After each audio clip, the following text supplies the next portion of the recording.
जय हिंद। देखिए, आजकल फ्लाइट के साथ बहुत घटनाएं हो रही हैं। मेक्सिको की खाड़ी के ऊपर एयरबस का जहाज जो था उसके साथ एक अजीब सी घटना देखने को मिली। जेट ब्लू कंपनी का फ्लाइट था 1230 1230। तो जेट ब्लू 1230 फ्लाइट जो थी वो एयरबस कंपनी की फ्लाइट थी और ये एयरलाइन थी जेट ब्लू। ये जा रही थी मेक्सिको की खाड़ी के ऊपर। अचानक से इसका पिच डाउन हो गया, अचानक से मुंडी नीचे हो गया यहाँ पे, और ये बहुत खतरनाक घटना होती है जिस वजह से इसका इमरजेंसी लैंडिंग कराना पड़ा था। हालांकि यह मेक्सिको के कानकून से न्यूयॉर्क के लिए जा रही थी। अब ये लेकिन इसे बीच रास्ते में ही फ्लोरिडा में इमरजेंसी लैंडिंग कराना पड़ा, इसे घूम के फ्लोरिडा में इमरजेंसी लैंडिंग कराना पड़ा। आखिर क्यों इसको इमरजेंसी लैंडिंग कराना पड़ा? जब जांच में पता चला तो हवाई जहाज में 3 अलग अलग प्रकार के फ्लाइट कंट्रोल कंप्यूटर होते हैं। उसमें एक कंप्यूटर होता है ईलैक कंप्यूटर जो था, इसके अंदर एक गड़बड़ी आ गई थी। अब हम इस ईलैक कंप्यूटर को डिटेल से समझेंगे। ये क्या होता है? ये एलिवेटर एंड एलिरॉन कंप्यूटर होता है। एलिवेटर ईएल से एलिरॉन कंट्रोल करता है, जो इसको मूवमेंट को अप एंड डाउन को कंट्रोल करता है। अब ये अचानक से इसको डाउन कर दिया। अचानक से डाउन होने की वजह से यहां पे तो डाउन दिखने लगा। अगर ये नीचे आ रहा है, जैसे फ्लाइट टेक ऑफ करता है तो 10 से 15 डिग्री के बीच में ये टेक ऑफ कर जाता है। अब अलग अलग फ्लाइट की कैटेगरी और लोड पे डिपेंड करता है। अचानक से ये डाइव हो गया नीचे। जब कभी भी ऐसी घटना होती है, अचानक से कोई इमरजेंसी या कोई टेक्निकल फेलियर होता है, तो ऑटो पायलट जो जहाज का है वो डिसएंगेज हो जाता है और अलार्म देने लगता है। ये अलार्म ये बताता है कि ऑटो पायलट डिसएंगेज हो गया, अब पायलट खुद इसे संभाले। लेकिन यहाँ ईलैक कंप्यूटर में पता नहीं कौन सी गड़बड़ी आई कि ये फ्लाइट जो थी अचानक इसका पिच डाउन हो गया और जहाज नीचे फॉल होने लगा और ऑटो पायलट भी डिसएंगेज नहीं हुआ है। यानी वो जहाज का हम उड़ा लेंगे जबकि जहाज नीचे जा रहा है और ना ही कोई अलार्म बज रहा है। ऐसे ही एक घटना जब साउथ चाइना में जो एयरलाइन हुई थी, वो अचानक नीचे गिर गई थी और क्रैश कर गई थी। तो वो बोइंग का जहाज था, ये एयरबस का जहाज। आखिर ये क्यों ऐसा घटना हो रहा है? तो इससे पहले समझते हैं कि आखिर ये ईलैक कंप्यूटर क्या करते हैं। सब इस ईलैक कंप्यूटर में जब गड़बड़ी आई तो एयरबस कंपनी ने अपने 6000 जहाज जो दुनिया में अलग अलग थे, उन सबको सॉफ्टवेयर मैंडेटरी अपडेट बोला। जब तक अपडेट नहीं हो जाएगा तब तक उड़ान नहीं भर सकती। तो 6000 में से मेजॉरिटी ने अपने सॉफ्टवेयर को अपडेट कर लिया। कुछ ऐसे थे जिनका ईलैक कंप्यूटर पुराना था तो उसे चेंज करना पड़ा, और कुछ जो थे जो एडवांस थे उन्हें केवल सॉफ्टवेयर अपडेट करने से उसके बाद से इसे उड़ाने के लिए फिट घोषित किया गया, एयर वर्दीनेस दिया गया। जब कोई जहाज उड़ाने के लिए फिट होता है तो उसके फिटनेस सर्टिफिकेट को एयर वर्दीनेस सर्टिफिकेट कहते हैं, एयरक्राफ्ट एयर वर्दीनेस सर्टिफिकेट। ये 6000 अब तक का दुनिया का सबसे बड़ा रिकॉल था। रिकॉल उसे कहते हैं जब कोई कंपनी सामान बेच देती है लेकिन कुछ गड़बड़ी होती है तो वापस बुला लेती है, उसे रिकॉल कहते हैं। तो ये बड़ा रिकॉल जरूर था लेकिन बहुत मेजर नहीं था, एक सॉफ्टवेयर अपडेट से ही ये सही हो गया था ईलैक कंप्यूटर। देखिए, कुछ जहाज पहले जो होते थे वो मैकेनिकल कंट्रोल होते थे। यहाँ कॉकपिट में बैठा है पायलट, कॉकपिट उस केबिन को बोलते हैं जहां पायलट बैठता है, वो बंद हो जाता है और बुलेट प्रूफ कांच से बना वो ग्लास होता है ताकि इसे कोई हाईजैक वगैरह नहीं कर सके। और इवन की जब एयर होस्टेस भी जब पायलट को बाहर निकलना होता है वॉशरूम के लिए, या एयर होस्टेस खाना लेके या कुछ अंदर लेके जाती है, तो ये जो बीच का रास्ता होता है जिसे हम लोग आइल बोलते हैं, यहाँ एयर होस्टेस अपना ट्रे रख देती है कि कोई दौड़ के ना जा सके, और एक एयर होस्टेस यहाँ खड़ी हो जाती है तब दूसरी जाती है यहाँ पे। और उस समय किसी को आगे वाला वॉशरूम यूज नहीं करने दिया जाता पायलट की सेफ्टी के लिए। टॉपिक पे आते हैं तो यहाँ पर पहले कॉकपिट में बैठा पायलट कमांड देता था जहाज को, तो उसमें वायर के थ्रू कंट्रोल होते थे, हाइड्रोलिक वायर के थ्रू। इसमें क्या होता था, हाइड्रोलिक वायर की वजह से एक्स्ट्रा वायरिंग करनी होती थी जहाज में, जिस वजह से जहाज भारी हो जाता था और ऑयल लीकेज की वजह से हाइड्रोलिक फेलियर होता था और बिना मतलब का फ्यूल ज्यादा खाता था जहाज यहाँ पे। तो इसके जगह पे अब एक नया टेक्नोलॉजी लाया गया, fly by wire technology. Fly by wire technology में क्या करता है, 2 लोग मिलकर जहाज को कंट्रोल करते हैं। आधा पायलट कंट्रोल करता है, आधा कंप्यूटर कंट्रोल करता है। तो जैसे कॉकपिट में कोई कमांड दिया जाता है तो वो कंप्यूटर पे जाता है, फ्लाइट कंट्रोल कंप्यूटर पे, और वो कंप्यूटर देखता है कि हाँ पायलट क्या आदेश दिया, उस हिसाब से इलेक्ट्रॉनिकली कंट्रोल करता है, हाइड्रोलिकली नहीं कंट्रोल करेगा। अब पायलट मान के चलिए इसे दाहिने मोड़ना है, अचानक उसका हाथ फिसल गया, इसे ज्यादा मोड़ दिया, तो अगर ये जहाज मैकेनिकल कंट्रोल है तो जहाज उतना मुड़ जाएगा और गिर भी सकता है, लेकिन अगर जहाज फ्लाई बाई वायर है और अगर पायलट ने अचानक मोड़ दिया तो कंप्यूटर उतना आदेश देगा ही नहीं, कहेगा पगला गया है ही, ढेर मोड़ दिया है, आराम से हम मोड़ेंगे। तो एक तरह का ये असिस्टेंट प्रोवाइड करता है। जिस तरह कार में आजकल आ गया ब्रेक असिस्ट, ब्रेक असिस्ट में अचानक मार दीजिएगा तो नहीं रोकेगा, उसी हिसाब से रोकेगा जिस हिसाब से जहाज यानी गाड़ी की सेफ्टी के लिए हो। तो आजकल की टेक्नोलॉजी फ्लाई बाई वायर की आ गई है, तो इसमें पायलट के साथ साथ कंप्यूटर का भी बहुत बड़ा रोल है। लेकिन अभी जेट ब्लू 1230 जो फ्लाइट के साथ अचानक पिच डाउन हुआ है उसमें यह कंप्यूटर में गड़बड़ा गया था। ये तो महाभयंकर वाला चीज है कि पायलट कमांड देते रहे, कंप्यूटर गड़बड़ा जाएगा, तब तो बहुत बड़ा भीषण दिक्कत हो जाएगा। अब इसमें फ्लाइट कंट्रोल जो कंप्यूटर होते हैं वो अलग अलग कंट्रोल सिस्टम होता है, यानी इसमें ना इलेक्ट्रॉनिकली वर्क ज्यादा करता है। आजकल जितने जहाज आ गए हैं वो ज्यादातर फ्लाई बाई वायर चल रहे हैं, क्योंकि ये थोड़े हल्के होते हैं, फ्यूल कम खाते हैं, एडवांस होते हैं, पायलट के ह्यूमन एरर के चांसेस ज्यादा होते हैं, जिस वजह से मशीन ह्यूमन की तुलना में कंप्यूटर कम एरर करता है जब तक कुछ टेक्निकल खराबी ना आए तब। तो फ्लाई बाय वायर में बहुत सारे सेंसर कंप्यूटर लगे रहते हैं, लेकिन ये कंप्यूटर में गड़बड़ा गया। तो फ्लाइट को कंट्रोल करने के लिए फ्लाई बाई वायर सिस्टम में कंप्यूटर में जो कंप्यूटर लगा, जहाज में जो कंप्यूटर लगा होता है उसे फ्लाइट कंट्रोल कंप्यूटर कहते हैं। यह 3 टाइप का होता है मेनली। इसी में एक गड़बड़ा गया था जेट ब्लू एयरलाइन का, जिस वजह से वो पिच डाउन कर गया। वो तो समय रहते पायलट ने कंट्रोल कर लिया, नहीं तो जांच में पता चला वो इतना तेज डाइव मारा था कि जहाज का स्ट्रक्चर फेल हो जाता। स्ट्रक्चर मतलब उड़ जाता, थोड़ा एक आध पार्ट पुर्जा उड़ता तो फिर काम ही खत्म हो जाता। अब इसमें कौन सा उड़ा था इसको समझते हैं। तो फ्लाइट कंट्रोल कंप्यूटर में 3 प्रकार के कंप्यूटर होते हैं, एलिवेटर, एलिरोन कंप्यूटर, ईलैक, यही वाला गड़बड़ाया था ईलैक। लेकिन हम समझेंगे इन तीनों कंप्यूटरों को, क्योंकि अगर एक गड़बड़ा सकता है तो फ्यूचर में तीनों गड़बड़ा सकते हैं, और फिर समझेंगे इनके कारण क्या था गड़बड़ होने की, अचानक माल फंक्शन कैसे हो गया। तो ईलैक क्या करता है, ये एलिरोन एंड एलिवेटर को कंट्रोल करता है। ये पीछे वाला एलिवेटर होता है, ये एलिरोन होता है। ये जहाज को up and down and roll कराने में बहुत हेल्प करता है, ये पायलट कंट्रोल करता है। अब जैसे पायलट जो है यहां से साइड में से घुमाया तो ये एलिरोन जो होता है ना, एक ऊपर उठ जाता है और एक नीचे हो जाता है, जिस वजह से जहाज क्या हो जाती है, टर्न कर जाती है। और अगर इस योग को नीचे कर देता है, जहाज पायलट उसे नीचे कर देता है, तो इसके पीछे लगा ये एलिवेटर इसे डाउन करके ले जाने लगता है।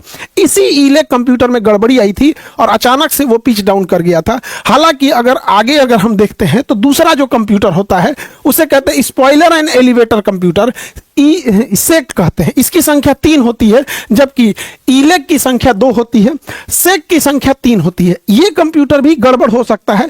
ये क्या करता है, फ्लाइंग सरफेस को कंट्रोल करता है। जैसे हवाई जहाज ये उड़ रहा है, अब इसको अचानक से आदेश आया कि आगे ट्रैफिक ज़्यादा है, सपोज कीजिए मुंबई जैसा व्यस्त एयरपोर्ट है, तो इसे कहा जाएगा भैया अगर तुम 800 के, सपोज ये आप 900 की स्पीड से उड़ रहे हो तो थोड़ा धीमा चलो, 500 की स्पीड से उड़ो, नहीं तो पहले ही पहुंच जाओगे तो जाम लग जाएगा। तो ये भैया ये हवा में ब्रेक कैसे मारेगा, स्पीड धीमा कर लेगा वो तो ठीक है, लेकिन ब्रेक मारना भी तो जरूरी है।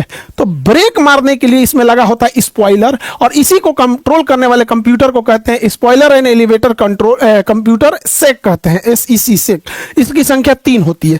तो ये क्या करता है, यहाँ तो फ्यूल भरा होता है, बीचों बीच में फ्यूल भरा होता है, बाकी इसे कंट्रोल सरफेस होते हैं। तो ये ऊपर वाले प्लेट को हल्का सा ऊपर उठा देता है।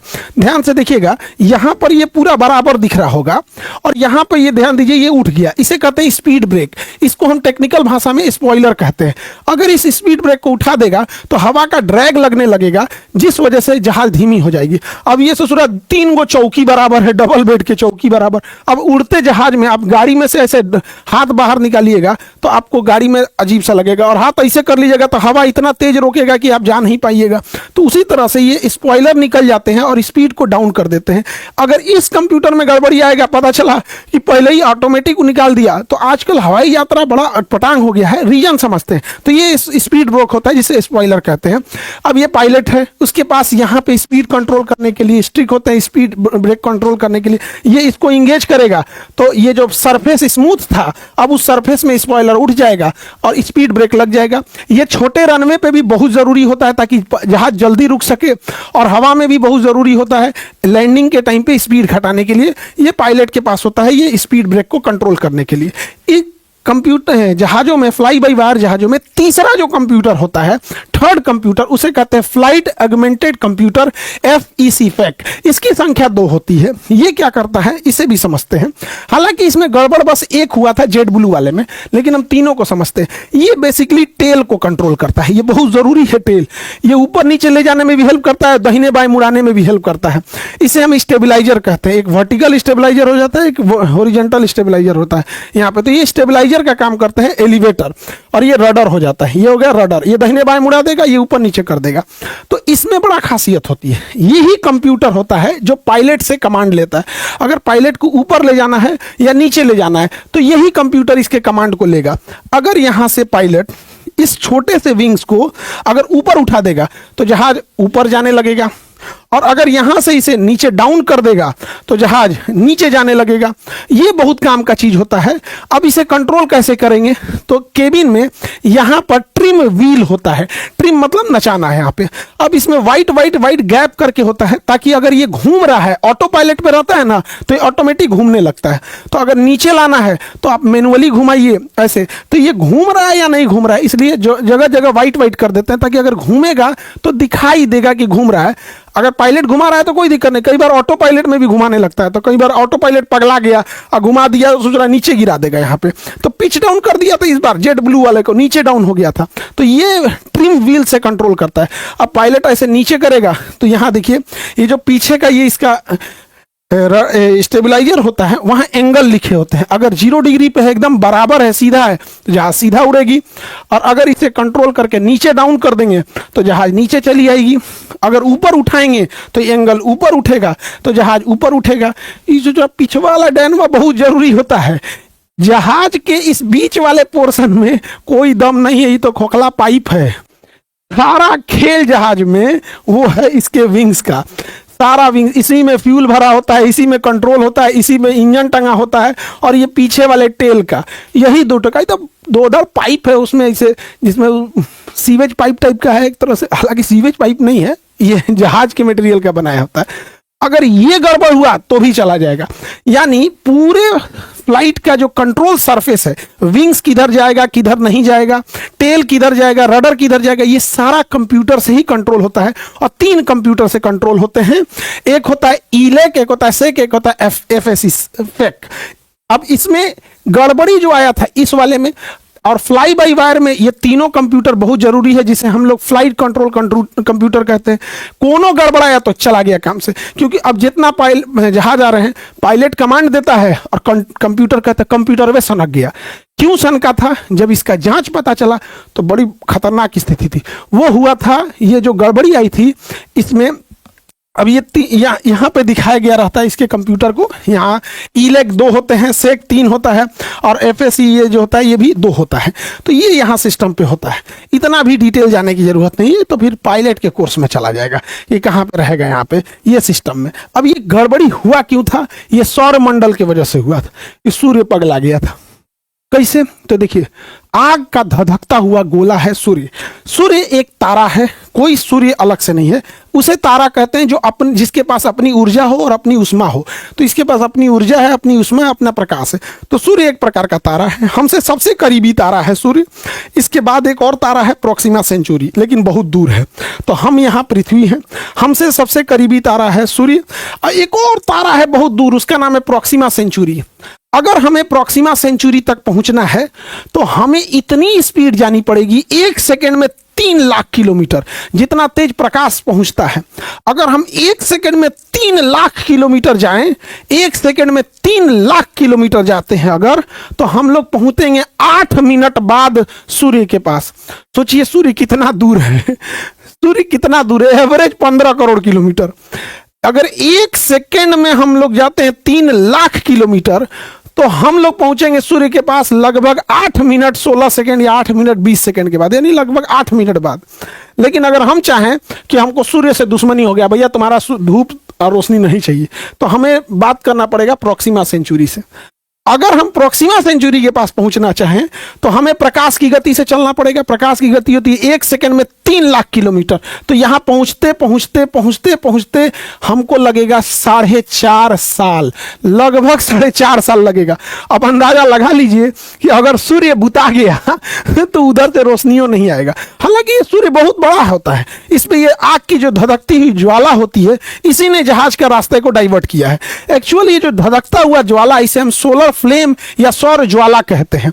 ये सौर ज्वाला इतना धधकता हुआ रहता है कि ये सौर ज्वाला जब निकलता है यहां से तो ये पृथ्वी के ओर पास आ जाता है। हालांकि पृथ्वी इससे सुरक्षा रहती है, लेकिन जहाज जो है वो पृथ्वी के बाहर बाहर उड़ रहा होता है। तो यही सौर ज्वाला इस जहाज को प्रभावित कर दी थी। जिस जगह से सौर ज्वाला उठता है उस जगह पे एक काला धब्बा बन जाता है जिसे हम सोलर कलंक कहते हैं। ये मैग्नेटिक फील्ड को ज्यादा डाइवर्ट करता है। तो इस ससुरा इस जहाज के कंप्यूटर को खराब करेगा, ये लपट जो निकला है और ये जो धब्बा बन गया है सोलर स्पॉट, ये जहाज के मैग्नेटिक फील्ड को खराब कर देगा। अब जहाज में कंपास लगा होता है तो ससुरा हम लोग को पहले पृथ्वी से खतरा था, अभी सूर्य से भी खतरा हो गया है।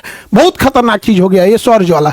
ये सौर ज्वाला पृथ्वी तक नहीं आते हैं, हालांकि पृथ्वी के बाहर वायुमंडल की एक लेयर है और उसमें भी एक लेयर है आयन मंडल। तो हम लोग जहां रहते हैं वो क्षोभ मंडल, समताप मंडल, समताप मंडल में जहाज चलती है, उसके ऊपर मध्य मंडल, उसके ऊपर आयन मंडल, उसके ऊपर बहिर्मंडल। तो अमूमन समताप मंडल में कुछ नहीं होता है, लेकिन इस बार हो गया था यहाँ पर।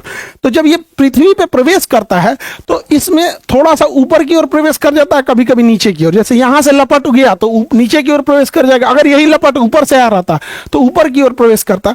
तो ये वायुमंडल में जब आता है तो वायुमंडल इसे रोक देता है। जब वायुमंडल से ये घर्षण खाता है तो इसमें रंगीन रोशनी निकलती है। तो अगर ये रोशनी ऊपर की ओर निकलती है तो उसे कहते हैं ऑरोरा बोरियोलिस, और अगर निचले यानी दक्षिणी ध्रुव की ओर निकलती है तो उसे ऑरोरा ऑस्ट्रियोलिस कहते हैं। कई बार क्वेश्चन पूछा है कि ऑरोरा बोरियोलिस किस दिशा में देखे जाते हैं, तो उत्तरी ध्रुव पर देखे जाते हैं और ऐसी ही रंगीन लाइट दिखती है जिसे हम लोग ऑरोरा कहते हैं। तो ये सौर ज्वाला की वजह से हुआ है जहाज को आने वाला ये डिस्टरबेंस। तो हम लोग का तो एक गो ग्रह है ये सूर्य, ये हो गड़बड़ कर रहा है। हालांकि बहुत दूर है, लगभग 15 करोड़ किलोमीटर की दूरी पे है। हम 1 सेकंड में 3 लाख किलोमीटर जाएंगे तो हमको 8 मिनट लग जाएगा, और प्रोक्सिमा सेंचुरी जाएंगे अगर 1 सेकंड में 3 लाख किलोमीटर की स्पीड से, उतना स्पीडे नहीं बना हुआ आज तक, तो हम लोग को 4.5 साल लगेगा। हालांकि हम लोग बहुत पास है सूर्य के। इन पूरे ग्रहों को सौर मंडल कहते हैं। सूर्य दिखने में लगता होगा बाप रे बहुत बड़ा चीज है, इतना बड़ा धधकता हुआ आग का गोला है। सौर मंडल हम लोग का मुखिया है, हमको लगता होगा बहुत बड़ा चीज है। बहुत बड़ा चीज नहीं है, ये है 1 अरब, लगभग 100 अरब तारों के समूह, 100 अरब स्टार्स का एक समूह है। ये तारों का समूह है जिसे हम आकाश गंगा कहते हैं। 100 अरब तारों का समूह है जिसे हम आकाश गंगा कहते हैं। उसी में एक तारा है सूर्य। चूंकि हमें सूर्य दिखता है इसलिए हम इसको कहते हैं सूर्य, पास में है। बाकी सब रात में जो टमटमाते हैं सब ना, वो सूर्य का वो भी तारा है, सब सूर्य भी तारा है। जितना रतिया को टमटमाटे दिखता है ना, यही सब दिखते हैं सब, वो सूर्य का बाप है सब, वो सब, लेकिन बहुत दूरी पे है। सूर्य से जो सबसे करीबी तारा है वो प्रोक्सिमा सेंचुरी है। अगर हम 1 सेकंड में 3 लाख किलोमीटर जाते हैं तो वहां पहुंचते पहुंचते सोचिए 1 सेकंड में 3 लाख किलोमीटर, मतलब 1 सेकंड में चांद लगभग 3 लाख किलोमीटर है। ऐसे कंपेयर करते हैं तो 3,84,000 किलोमीटर है चंद्रमा। अगर हम 1 लाख किलोमीटर पर सेकंड की स्पीड से पहुंचे तो 1 सेकंड में पहुंच जाएंगे चांद पे, क्योंकि ये बहुत कम दूर है, 3,84,000 किलोमीटर पे, यानी लगभग 3 लाख किलोमीटर फटाक से पहुंच जाएंगे। लेकिन सूर्य ज्यादा दूर है। अगर हम 1 सेकंड में 3 लाख किलोमीटर में पहुंचे तो यहां पहुंचने में 8 मिनट 16 सेकंड लगेगा। अब सूर्य और पृथ्वी गति कर रहे हैं तो ये दूरी कभी बढ़ती है कभी घटती है। इसलिए एग्जाम में जब कभी क्वेश्चन आएगा तो ये दूरी घटते बढ़ती रहती है, तो कभी 8 मिनट 16 सेकंड लिखेगा और कभी 8 मिनट 20 सेकंड लिख देगा। तो ये कभी कभी डिस्टेंस घटते बढ़ते रहता है, बट ऑप्शन बी सही होता है इसका यहाँ पे। तो 8 मिनट लग जाता है। तो सोचिए हमको 8 मिनट लगता है सूर्य तक पहुंचने में। लेकिन अगर हम यहां से प्रोक्सिमा सेंचुरी जाने लगे तो प्रोक्सिमा सेंचुरी, सूर्य से प्रोक्सिमा सेंचुरी जाने में 4 साल लगेगा। इतना बड़ा है ये तारों का समूह, इसे हम आकाश गंगा कहते हैं। और इसमें मानव घमंड करता है कि तुम्हारी औकात क्या है। इसमें हम लोग भुला जाएंगे, लोग पता नहीं चलेगा कहाँ है हम लोग की औकात। अब ये सूर्य जो है यहाँ पर, ये प्रोक्सिमा सेंचुरी है। इसके आसपास जो तारे हमें दिखाई देते हैं उसे नक्षत्र कहते हैं। 27 गो नक्षत्र हैं। अभी 100 अरब तारा हम लोग छोड़ दिए, 27 गो तारों के समूह को हम लोग क्या कहते हैं, नक्षत्र कहते हैं। और सूर्य स्थिर नहीं है, सूर्य इस आकाश गंगा का चक्कर लगा रहा है। जिस कारण सूर्य में हलचल हो रहा है और ये सौर ज्वाला निकल रहा है और जहाज और पृथ्वी के संचार चीजों को प्रभावित कर रहा है। और सूर्य स्थिर नहीं है, सूर्य इस आकाश गंगा का चक्कर लगा रहा है और यह चक्कर सूर्य धीमी गति से नहीं लगाता है बल्कि 250 किलोमीटर प्रति सेकंड की गति से सूर्य चक्कर लगा रहा है। और सूर्य के पीछे हम लोग भाग रहे हैं, चचा छोड़िए मत, और उधर सूर्य भाग रहा है। सूर्य इतना तेज भागता है 250 किलोमीटर प्रति सेकंड और हम लोग भी उसके पीछे भाग रहे हैं कि और छूट जाएंगे तो अंधारे में मर जाएंगे लोग यहाँ पे। तो सूर्य इसका चक्कर लगाता है एंटी क्लॉकवाइज 250 किलोमीटर प्रति सेकंड और ये चक्कर मार मार के जब यहां पहुंचता है तो 25 करोड़ साल बाद पहुंचता है। अब अंदाजा लगाइए कि हमारा आकाश गंगा कितना बड़ा है। हमारा आकाश गंगा कितना बड़ा है कि 250 किलोमीटर प्रति सेकंड की स्पीड से चक्कर लगाता है तो 25 करोड़ साल बाद पहुंचते हैं।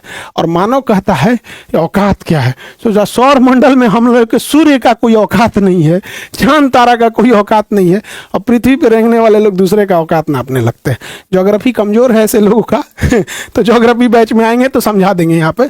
तो इससे क्वेश्चन आते हैं, इसको ध्यान से रखना है। तो इस सौर ज्वाला की वजह से जो पृथ्वी सूर्य गति कर रहा है और इसमें अंदर धधकता लवा जो बाहर निकल रहा है उसके वजह से जहाज प्रभावित हुई और जेट ब्लू एयरलाइन 1230 फ्लाइट अचानक पिच डाउन हुई थी। हालांकि अब इसे ठीक किया जा चुका है, 6000 जहाज़ों में अपडेट किया जा चुका है और अब होप आपको समझ में आया होगा। और न्यू बैच जो आ रहा है, न्यू बैच ये पॉलिटी और इंटरनेशनल रिलेशन का आ रहा है 18 दिसंबर से। जो बच्चे पहले एडमिशन ले लेंगे उनका 200 में ही हो जाएगा, नहीं तो फिर 300 लगेंगे। तो ये ऑनलाइन में आप लोग ले सकते हैं। और वर्ल्ड मैप जरूरी है, वर्ल्ड मैप एटलस और ग्लोब ये आ रहा है आपका 20 जनवरी से, ये 18 दिसंबर से आ रहा है और ये 20 जनवरी से आ रहा है। ये 10 बजे है, ये 9 बजे है, टाइमिंग लिखा हुआ है, ये 200 में है। इसकी फी बढ़ जाएगी अगर आप लोग 2-3 दिन के अंदर जब जल्दी में ले लेंगे तब, और नहीं तो फिर लेट होगा तो दिक्कत होगा। यूपीएससी का बैच आपको, यूपीएससी हिंदी मीडियम 10,000 रुपये लगते हैं आपका, ऑनलाइन आप इसे ले सकते हैं। जो नए बच्चे हैं जो अभी ग्रेजुएशन फर्स्ट ईयर या सेकेंड ईयर है वो उनके लिए सबसे अच्छा बैच है आह्वान बैच। ये कॉलेज स्टूडेंट के लिए, इसमें 2-3 साल लंबा पढ़ाई होता है, इसमें आपको 3 साल तक पढ़ाया जाता है। तो जो भी आपको बैच सूटेबल लगे, अगर आप 1-1.5 साल में एग्जाम देना चाहते हैं तो ये फाउंडेशन बैच ले, और अगर आप ग्रेजुएशन कर रहे हैं तो 3 साल टाइम है तो आह्वान बैच लीजिए, इसमें आपको पूरी चीज़ें क्लियर हो जाएगा। आई होप आप इस टॉपिक को समझ गए होंगे। अब हम देखेंगे कि रूस से जो पुतिन आए थे उनसे हम कौन सा समझौता कर सकते थे, और अभी सरकार ने एयरलाइंस के ऊपर जो नकेल कसी है इंडिगो के ऊपर, और अडानी अभी क्या बवाल करने वाला है एयरलाइंस में, अडानी और जीएमआर एयरपोर्ट चार्ज में कितनी बढ़ोतरी करने वाले हैं, इसे हम नेक्स्ट वीडियो में समझेंगे। जय हिंद।